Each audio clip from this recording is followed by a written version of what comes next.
দাবি দেওয়াল চান নাই বলেই সে কিন্তু চান নাই। এখন ইশরাক হোসেন কেন গেলেন? এখন আপনি যে এরকম আইনি প্রক্রিয়ার ব্যাখ্যাটা দিচ্ছেন, তাহলে ধরুন এখানে যে প্রশাসক নিয়োগ করলেন জনাব এজাজকে, তাহলে এটা কিসের ভিত্তিতে আপনি করলেন? এটা তো আপনার আইনের মধ্যেই আছে। তো আপনার আইনের সুযোগ আছে এই ইন্টারিম অবস্থায় কোনো প্রশাসক নিয়োগ করা যাবে। যেহেতু এখানে কোনো মেয়র নাই, যেহেতু এখানে কোনো কাউন্সিলর নাই, সুতরাং একজনকে তো চালাতে হবে। এটা একটা প্রসেস থাকতে হবে না। আপনি চাইলে যাকে এনে টেনে আপনি বসায় দিবেন, এটা তো প্রসেস হতে পারে না।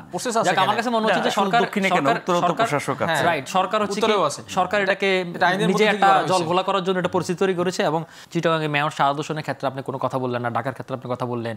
আবার যেখানে কথা বলছেন সেটা আপনি জানেন যে স্থানীয় সরকারের যে মন্ত্রী বা উপদেষ্টার অধীনে কিন্তু সিটি কর্পোরেশনগুলো, তাই না?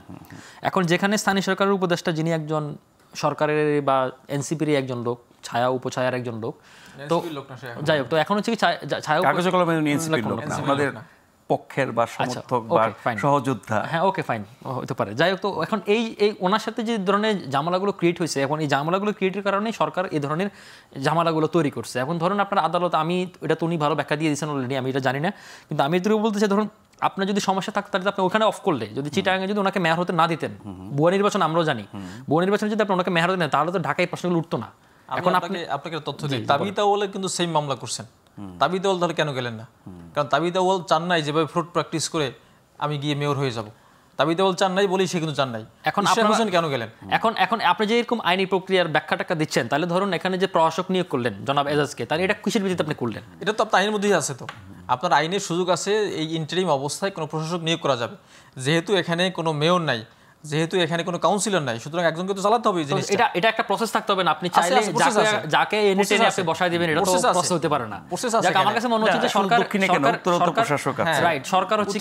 সরকার এটাকে নিজে একটা জল ঘোলা করার জন্য একটা পরিস্থিতি তৈরি করেছে। এবং জল ঘোলাটা করার কারণে হচ্ছে কি আমাদের এই যে অন্যান্য যে আনুষঙ্গিক যে ব্যবস্থাগুলো, সেগুলোর সাথে এটা দ্রুত তৈরি হচ্ছে। আমার খালি চোখ আমার এটাই মনে হচ্ছে। জনাব ইশরাক হোসেন খুব জনপ্রিয় মানুষ, সেই নির্বাচন সুষ্ঠু হলে হয়তো তিনি জিততেন, কিন্তু যেই প্রক্রিয়া তিনি এবং তার সমর্থকরা আন্দোলনটা করলেন, নগর ভবন অচল ছিল অনেক দিন, এবং তিনি এখন যেভাবে দায়িত্ব নিচ্ছেন, এতে করে কি সাধারণ মানুষের ধারণা হতে পারে না, যেহেতু বিএনপি এখন সবচেয়ে বড় শক্তিশালী দল, আগামীতে নিশ্চিতভাবে ক্ষমতায় আসবে, তারা গায়ের জোরে নগর ভবন দখল করে ফেলেছে? আবার এটা তো হতে পারে যে ধরেন আমি লিখে ঘোষণা দিয়ে মেয়র সেই কিছু জিনিসগুলো একেবারে দৃষ্টিকটু, এটা আমি অস্বীকার করবো না, কিন্তু ধরুন আবার তার দিক থেকে তো এমন হতে পারে যে আমি জিতার পরে মামলার আদালতের মামলার রায় পর আমাকে দিচ্ছেন না, তো এটা আমার প্রাপ্য, আপনাকে আমাকে বুঝে দিচ্ছেন না। আবার আমি যে ইলেক্টেড হয়ে আবার ক্ষমতা আসবো, সেটা আপনি আমার কাছে কিভাবে ক্ষমতা হস্তান্তর করবেন? উনি যে আইনি ব্যাখ্যাগুলো দিলেন, সরকারের পক্ষ থেকে, অন্তত মন্ত্রণালয়ের পক্ষ থেকে কেন বিষয়গুলো খোলাসা করা? হ্যাঁ, যেটা একেবারে এটা মন্ত্রণালয় বলা হয়েছে। আপনি দেখবেন যে স্টেটমেন্ট দিয়ে আপনি যেভাবে একেবারে to the point clear cut বলেছেন, যেটা আমি আপনার ব্যাপারে কনভিন্সড হয়ে গেলাম। আপনার ব্যাখ্যাতে আমি কনভিন্সড, উনি কনভিন্সড, দর্শকরা কনভিন্সড। কিন্তু সরকার যদি এটা করতো, তাহলে তো এই ধোঁয়াশাগুলো তৈরি হতো না, ঘটনা এতটুকু কিন্তু যায় না। তাহলে নিশ্চয়ই এখানে মানে এই যে মারপেজগুলো হলো, ফাঁকফোকরগুলো কিন্তু সরকার দায়ী। এখানে জেনে তেন ভাবেই তার মেয়র হওয়া কেন লাগবে? দরকার কি? আপনার উত্তরে আমি আপনাকে বললাম যে তাবিথ আউয়াল তো জান নাই, উনি কেন গেলেন? তো যেখানে গেলেন, ঠিক আছে, সে ভালোভাবেই যেতেন, এখানে আইনগুলো সবগুলো বিষয় নিয়ে যেতেন। তিনি দেখেন যে আমি আপনাকে যেটা বললাম, যে তার স্বাক্ষরটা পর্যন্ত জাল করা হয়েছে। তার পক্ষে আরেক ব্যক্তি গিয়ে বলতেছে যে আপনার হলো বরিশালের রাজীব ব্যাপারী, বাড়ি বরিশাল, সে ঢাকার ভোটারও না, সে গিয়ে তার আর্জি সংশোধন করতেছে। এই জিনিসগুলো আপনারা ক্লিয়ার কাট বলেন, ক্লিয়ার কাট সরকারের পক্ষ থেকে উপস্থাপন করেন, তাহলে তো আমরা সাধারণ মানুষের, আমি তো সরকার না, আমি তো আমার দলের পক্ষ থেকে আমি বলতেছি এটা, যে এই ধরনের বিষয়ে, এই ধরনের প্রতারণামূলকভাবে বা ফ্রড প্র্যাকটিস করে যদি কেউ কিছু হতে চায়, তাহলে এই বাংলাদেশ কি তা মেনে নিবে? আমরা কি এই ফ্যাসিজম দূর করেছিলাম? ব্যক্তি ইশরাক হোসেন না, তার দলের দল তো বলতেছে, তার দল তো বলতেছে যে মানে তারা দলীয়ভাবে এটা করছেন না, এটা ব্যক্তি ইশরাক করছেন। তাহলে ব্যক্তি ইশরাককে দল কেন থামাতে পারছেন না? দল সে তো দলের বাইরে না।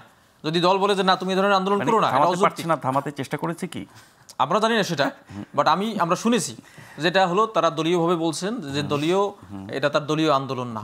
তাহলে যেভাবে অন্যায়ভাবে যমুনার সামনে আন্দোলন করা হলো, কি বিশ্রী কথাবার্তা বলা হচ্ছে, যেখানে ডক্টর ইউনূস স্যার, যমুনাতে তো এর চেয়ে আরো কঠোর আন্দোলন হয়েছে এর আগে। না, আন্দোলন কঠোর হয়েছে, কিন্তু যেভাবে আপনি দেখেন বডি ল্যাঙ্গুয়েজ দিয়ে কিছু নেতা যেভাবে স্লোগান দিয়েছিল এবং এই সরকারের বিরুদ্ধে যেভাবে কথা বলছিলেন, আন্দোলনে তো বডি ল্যাঙ্গুয়েজ ভালো হয় না, এটা তো স্বাভাবিক। গালাগালি করবে না, কিন্তু এর চেয়ে খারাপ বডি ল্যাঙ্গুয়েজের আন্দোলন আমরা দেখেছি। যমুনা কেন্দ্রিক, বঙ্গভবন কেন্দ্রিক, আপনার স্লোগান কিন্তু দেখবেন, এগুলো তো আপনি ইভেন নিজের সিলেক্টেড হবে না।